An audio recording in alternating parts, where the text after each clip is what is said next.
Belki de futbolculuk kariyeri qara ve ak renkler bilen başlamadı. Emma Del Piero içindeki qara ve ak renke olan sevgisini elmydama görkezmegi başardı. 19 yıllık Juventus kariyerinde iň aşağıda gördü, iň ýokarynda. Iň esasy hem aşağıda da ýokarda da elmydama qara aklaryň ýanynda boldy. Juventus'un ajaýyp onlugy Del Piero'nun hikayesini gelin ählimiz birlikde görelim.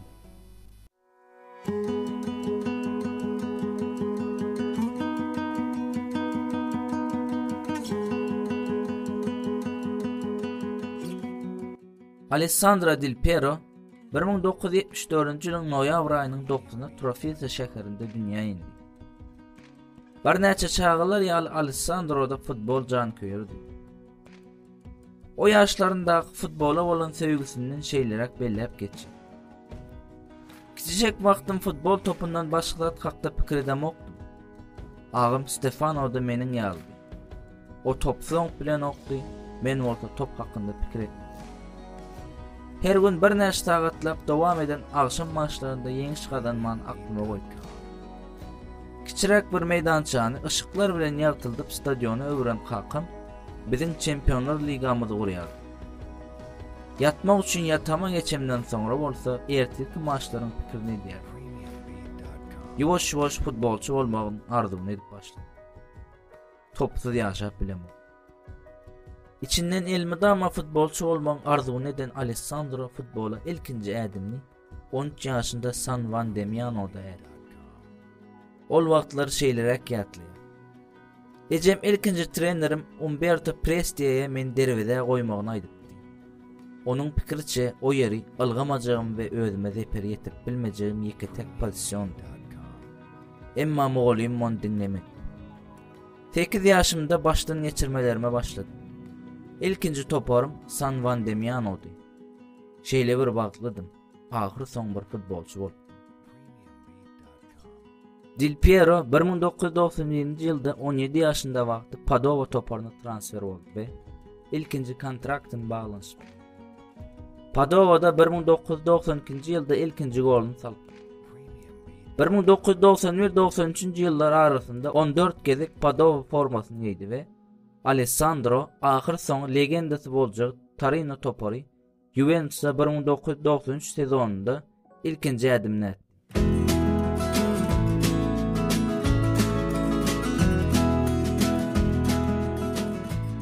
Juventus formasynyň içinde ilkinji sezonunda 13 maçda 5 gol salmagy başardy.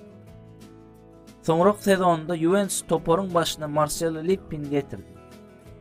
Lippi şol wagtyň ajaýyp oýunçylaryndan Roberto Baggio'nu aýryp Del Piero'na şans bermege başlady. Del Piero o sezon 28'i ilkinji 11-likde bolup jem 40 maçda oýnady we 10 gol öz adyna ýazdy. Baggio bolsa 25 oýunda forma giydi we bu sezon Baggio'nun soňky sezonu. Del Piero'nun ve Lippi'nin gelmegi bilen Baggio'nun Juventus kariyerinin son geldi ve son sezonda Milan'a transfer oldu. Del Piero'nun Baggio'dan formanı alan 1994-95 sezonu ve 95-96, 96-97 ve 97-98 sezonlarında kariyerinde en parlayan dövrünü geçirdi. Bu 4 sezonda 127'si ilkinci 11'likte olup cemi 150 maçta çıktı ve 65 gol yazdırdı. Bu 4 sezonda 3 İtalya Serie A çempionluğu, 2 İtalya'nın Süper Kuboğu, 1 İtalya'nın Kuboğu, 1 UEFA'nın Süper Kuboğu, 1 Continental Kuboğu ve 1 tane Çempionlar Ligası'nı kazandı. Onun dışında yekelikte 1 Continental MVP trofeyi, 1 en güçlü oyuncu, 2 tane de UEFA'nın Çempionlar Ligası'nın Gol Karol trofeyini aldı. 1997-98 sezonunda 31 gol saldı ve kariyerinin en gollü sezonunu geçirdi. Bu üstünlüklü 4 sezonun ýzynyň 1998-99 sezonunda kariyerinin parlayan dövründe bir şikes aldı. Şikes sebäpli bu sezonda diňe 12 maça çykdy ve 2 gol atdy. Şikesinden gutulandan sonra 1999-2000 sezonundan 2011-2012 sezonuna çenli Del Piero'nun kariyeri durmagy bilmedi ve üstünlükler bilen dowam etdi. Bu 12 sezonda 5 Serie A çempionluğunu, 2 İtalyan Super Kubogunu, 1 Intertoto Kubogunu ve 1 Dünya Kubogunu kazandı. Bundan başka da yekelikde hem onlarca trofeyi münasip görüldü. 2006 sezonunda Juventus bir oyunu satın alanlığı sebepli cezalandırılıp Serie B ligasına düşürüldü. Del Piero bolonları qarışmamağı ve toparın esası oyuncuları bir-birden ayrılayarka toparda qalmağı bilen yine bir gezek qara hakları bolan bağlılığının sultnaması oldu. Juventus 2006 yılda Serie B düşürüldü. Del Piero istese rahat transfer bolma mümkünçülüğünü eýedi. Emma onu saylamadı. Juventus'ta kazandıkları bilen legenda bolmağı başaran Del Piero, görkezlik bu vepallık duygusu bilen yeni bir gezek Juventus legendası bolmağı ve şüphesiz ehli futbol severlerin göbünü kazanmağı başardı.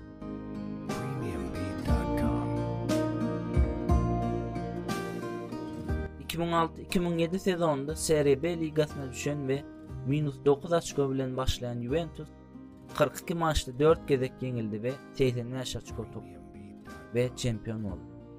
Del Piero Serie B'de saldığı goller bilen toparın Serie A kalmasında şüphesiz en koşan oyuncudu ve o sezon Serie B'de gol karolu oldu.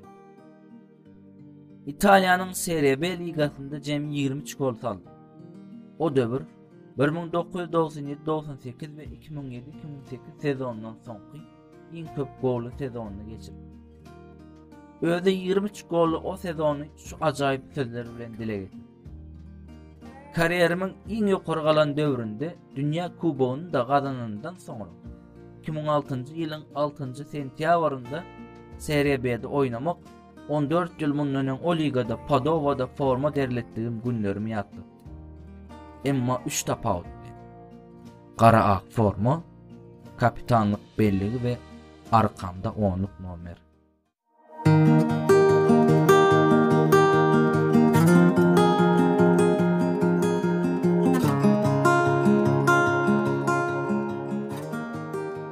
Dowamında 2007-2008 sezonunda saldığı 22 gol bilen Serie A'da gol karolu bolmağı başardı. Juventus o sezon 72 puan bilen liganı 3. tamamladı. 2011-2012 sezonunda Juventus yengilmeden şampiyon oldu. Del Piero sonki sezonda 9'a ilkinci 10 üyelikte bolup cem 28 oyunda oynadı ve 5 gol attı. Şampiyonluğun izinden bolsa Juventus bilen hoşlaşýardy. Del Piero nişanı bolan qara ak forma bilen cem 720 oyuna çıktı. 290 gol saldı ve 79 asist etti.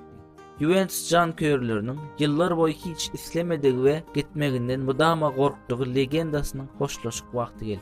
Del Piero 2012 yılda Juventus bilen hoşlaştı ve 5. sentyabrında Avustralya toparlarından bolan Sydney'e transfer oldu. 2 yıl o yerde kalan Del Piero cem 48 oyuna çıktı ve 24 gol 11 asistlik performansı bilen yine bir gezek özünün nehil güýçli oyunçuluğunu suud etti. 24 golun 11'ini jerime urgusundan attı. 2014 yılın 25 Ağustos'unda Hindistan toparlarından Derki Dynamos'a transfer bolup ehlimiz hayran kaldırdı. 5 ay devam eden Derki baştan geçirmesinde 10 oyuna çıktı ve 1 gol 1 asist etti.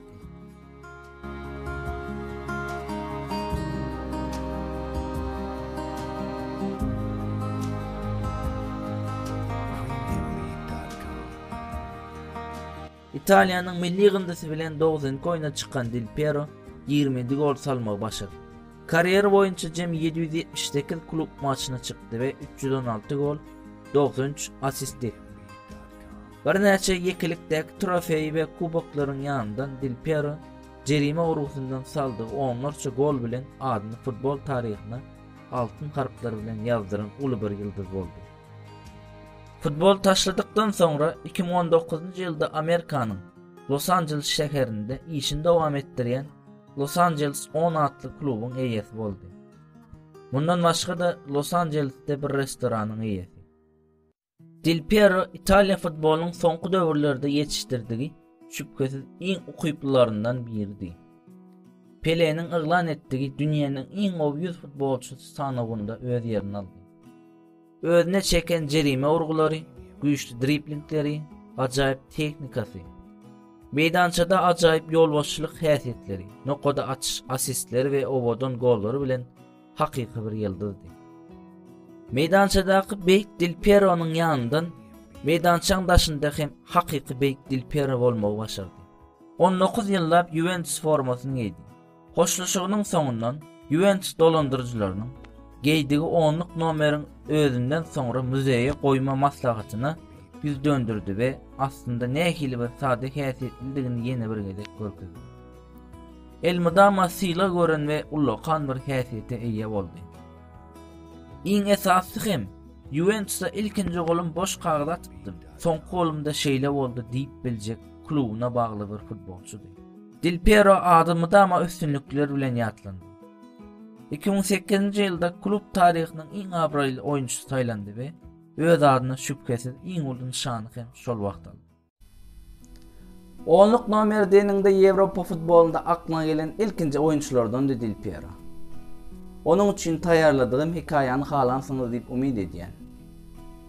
Bu temadan kän söz etmek islämok dostlar, emma bizim videolarymyzy agza bolmadan görýän dostlarymyz köp. Şonuň üçin dostlar, bize goldawlaryňyzy gysganman, kanalymyza agza bolup videolaryňyzy dostlarymyz bilen paýlaşsaňyz ören hoşal bolardyk.